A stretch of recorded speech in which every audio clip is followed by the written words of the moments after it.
اعوذ باللہ من الشیطان الرجیم، بسم اللہ الرحمن الرحیم۔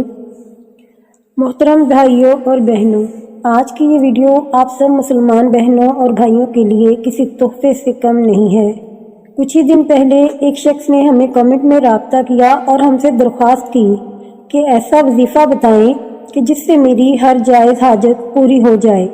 میں بہت مجبور ہوں، بڑا پریشان ہوں، میرے بہت سے مسائل ہیں، میری ایک خاص حاجت ہے۔ اب وہ حاجت اس کی کیا تھی یہ ہمیں معلوم نہیں، لیکن اس کی کوئی نہ کوئی تو حاجت ہوگی، اور شرط یہ ہے کہ اس کی حاجت جائز ہونی چاہیے۔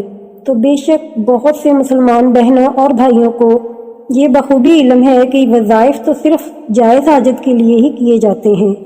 پتہ نہیں اس شخص کی کیا حاجت ہوگی، لیکن اس شخص نے ہم سے درخواست کی کہ مجھے ایسا وظیفہ بتا دیں جس سے میری جائز حاجت پوری ہو جائے۔ محترم بہن بھائیوں، آپ کے جو بھی مقاصد ہیں اسے سنا جاتا ہے، آپ کی پریشانی کسی کے اوپر بھی آ سکتی ہے، تو لہٰذا ان پریشانیوں اور مشکلاتوں کا حل صرف ایک ہی چیز میں ہے، اور وہ ہے اللہ کا ذکر۔ جو لوگ اللہ کے ذکر میں مشغول ہو جاتے ہیں، یقین کریں وہ اپنی زندگی میں خوشیاں پا لیتے ہیں۔ لیکن اللہ کو پانے کا، اللہ کا ذکر کرنے کا بھی ایک طریقہ کار ہوتا ہے۔ ایسا عمل کیا جائے جس سے اللہ رب العزت راضی ہو جائے۔ بے شک آپ کا کوئی بھی مسئلہ ہو، مدد کا تو کوئی بھی ذریعہ بن سکتا ہے۔ آپ کسی شخص سے بھی مدد مانگ سکتے ہیں، لیکن اصل مدد اللہ رب العزت سے ہی مانگنی چاہیے۔ بے شک ہر مشکل، ہر حال میں وہی مدد کر سکتا ہے، لیکن چونکہ اللہ رب العزت نے کسی نہ کسی کو وسیلہ بنایا ہوا ہے، کسی انسان کو بنایا ہے تو کہ کوئی بھی بن سکتا ہے، لیکن اگر پھر بھی ان سے مدد نہیں مل رہی 3 بار کہنے کے باوجود، تو پھر آپ اللہ کے آگے رجوع کریں اور اللہ سے رو رو کر، گڑ گڑا کر مدد مانگیں۔ آج ایسا ہی ایک منفرد وظیفہ آپ کو بتائیں گے۔ پیارے دوستو، اگر آپ سچے اور پکے ایمان کے ساتھ مانگتے ہیں تو آپ کو گارنٹی دیتے ہیں کہ آپ کی ہر کام میں مدد ہو جائے گی، کیونکہ یہ ایک ایسا کلام ہے جسے نبیوں نے مانا ہے، جسے نبیوں نے پڑھا ہے اور ان کی مدد ہوئی ہے۔ سوچنے کی بات ہے کہ آپ ہمارے بتائے گئے وظیفے پر اگر عمل کرتے ہیں تو فائدہ آپ کا یقینی ہے۔ وہ کلام کیا ہے آپ کے سامنے پیش ہے۔ اس کلام کو آیت کریمہ کہا جاتا ہے، اور دوسرا حضرت یونس علیہ السلام کی دعا کہا جاتا ہے۔ اب حضرت یونس علیہ السلام کی دعا کیوں کہا جاتا ہے؟ جب حضرت یونس علیہ السلام مچھلی کے پیٹ میں تھے، 40 دن وہ مچھلی کے پیٹ میں زندہ رہے۔ یہ اللہ کی قدرت ہے، اللہ کی شان ہے۔ تو ان 40 دنوں میں حضرت یونس علیہ السلام نے اللہ سے یہ آیت مبارکہ پڑھ کر دعا کی، اور یہ آیت مبارکہ حضرت یونس علیہ السلام کی دعا بھی اسی لیے کہی جاتی ہے کیونکہ حضرت یونس علیہ السلام نے یہ کلمات پڑھے تھے۔ تو لہٰذا ایسے کلمات جنہیں نبیوں نے مشکلات میں پڑھا، تو یہ آپ کے لیے فائدہ مند کیوں نہیں ہوں گے؟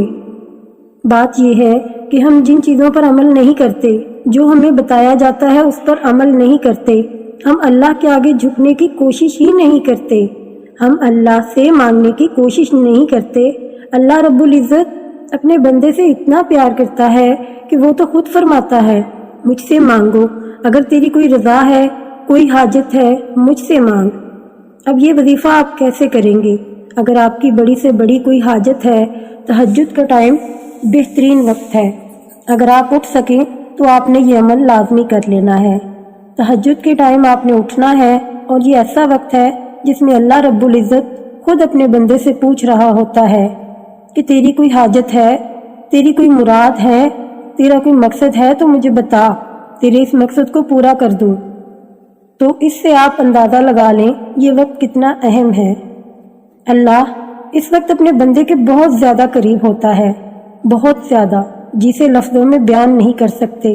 تو جب اس وقت ہم اللہ سے مدد مانگیں گے، اور وہ بھی ایسے کلمات پڑھ کر جسے نبیوں نے پڑھا، تو آپ اندازہ لگا لیں یہ کتنے بڑے کلمات ہوں گے، کتنا بڑا فائدے مند ہوگا۔ اپنے تہجد میں اٹھ جانا ہے، اور چاہیں تو آپ تہجد کی نماز بھی ادا کر لیں، کم از کم 2 رکعت نماز تہجد کی ادا کر لیں، اور یہ بات یاد رہے کہ حضور نبی کریم صلی اللہ علیہ وسلم کی فرض نماز کے بعد سب سے محبوب ترین نماز تہجد تھی۔